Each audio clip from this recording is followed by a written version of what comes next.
Compartiendo el pan de la palabra, alimento del alma, con el discípulo amado.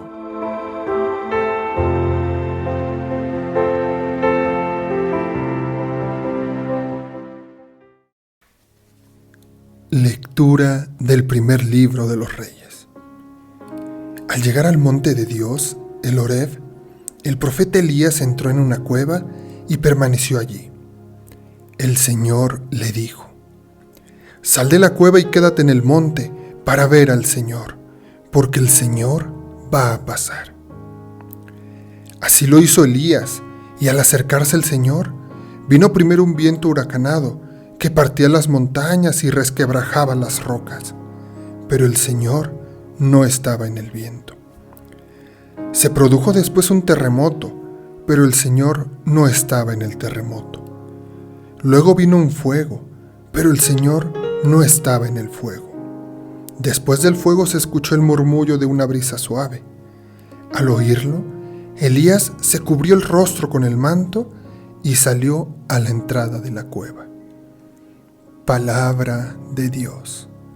Te alabamos, Señor.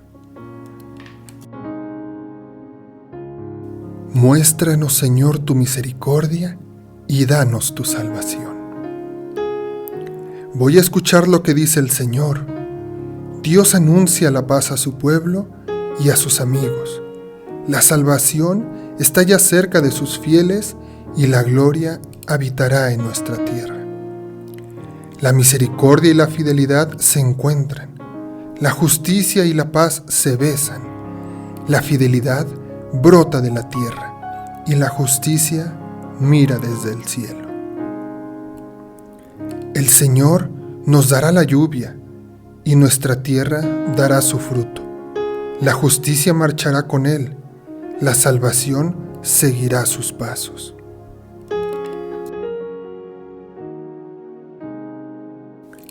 Lectura de la carta del apóstol San Pablo a los romanos. Hermanos, les hablo con toda la verdad en Cristo, no miento.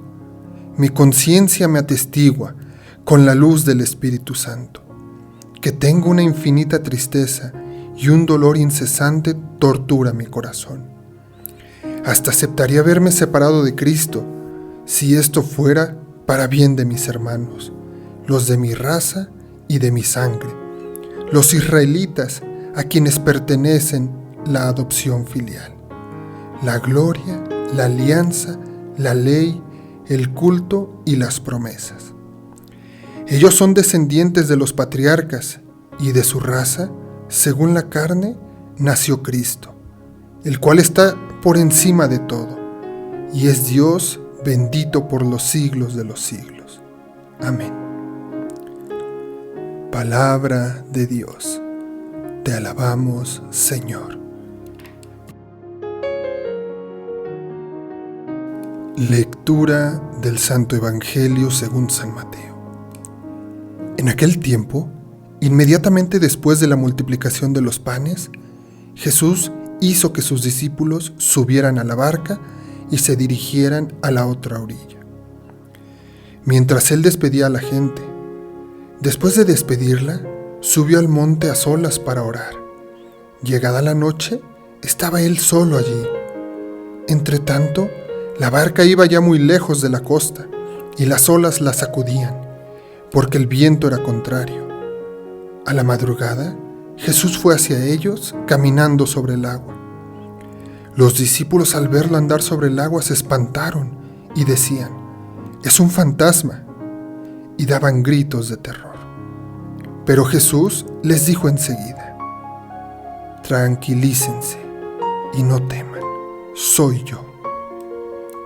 Entonces le dijo Pedro: «Señor, si eres tú, mándame ir a ti caminando sobre el agua». Jesús le contestó: «Ven». Pedro bajó de la barca y comenzó a caminar sobre el agua hacia Jesús. Pero al sentir la fuerza del viento, le entró miedo. Comenzó a hundirse y gritó: «Sálvame, Señor». Inmediatamente, Jesús le tendió la mano, lo sostuvo y le dijo: «Hombre de poca fe, ¿por qué dudaste?». En cuanto subieron a la barca, el viento se calmó. Los que estaban en la barca se postraron ante Jesús diciendo: verdaderamente, tú eres el Hijo de Dios. Palabra del Señor. Gloria a ti, Señor Jesús.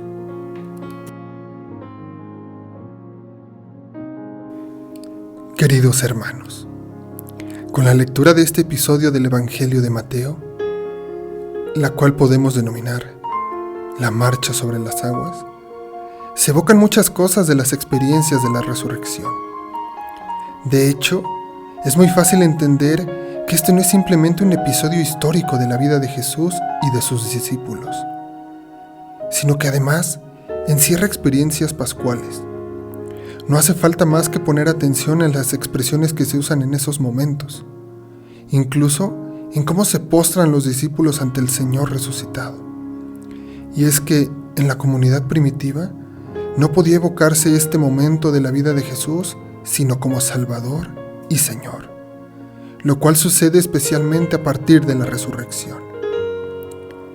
Es también significativo, hermanos, que Jesús, después de la multiplicación de los panes, episodio inmediatamente anterior, se retira a solas para orar y entrar en contacto con Dios en una experiencia muy personal y a la vez particular, que refleja muy a claras de dónde recibe Jesús esa fuerza salvífica, de su Padre.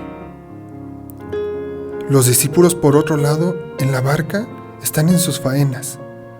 Sabemos, y se ha dicho frecuentemente en este Evangelio, que esa barca representa a la comunidad, a la iglesia, a la que el evangelista quiere transmitir este mensaje. El hecho mismo de que Pedro represente un papel particular en este episodio también habla de ese misterio de la iglesia, que necesita la fuerza y el coraje de su Señor. Pedro es en el Evangelio de Mateo el primero de ese grupo de los 12, de la iglesia, que necesita buscar y encontrar al Señor por la fe. Incluso es representado con sus debilidades, porque la iglesia en el Nuevo Testamento no es el grupo de los perfectos, sino de los que necesitan constantemente fe y la salvación de su Maestro. El Señor dice: soy yo, no tengas miedo. Esto es una frase y una palabra salvadora, una palabra de resurrección. Ya hemos dicho que este relato está envuelto en ese lenguaje en el que Jesús domina el tiempo, el espacio, las aguas, el fuego y todo aquello que sea necesario. Es el lenguaje teológico de la resurrección, cuando Jesús es confesado como Señor.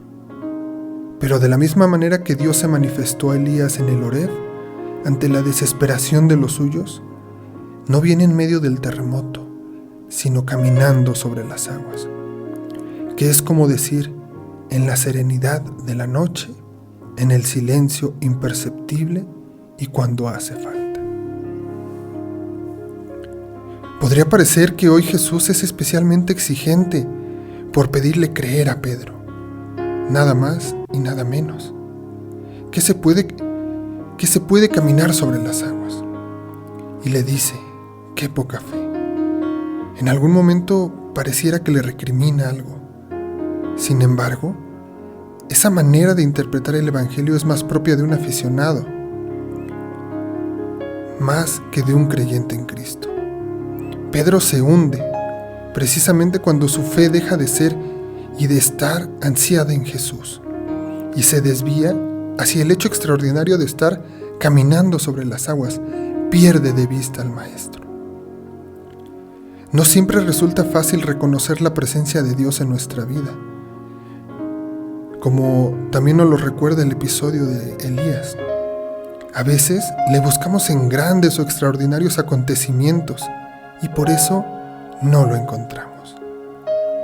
Pero algo tan sencillo y discreto como la oración personal puede transformarnos hasta el punto de hacernos olvidar el miedo a lo que hay bajo nuestros pies, dejándolo todo en manos de Dios.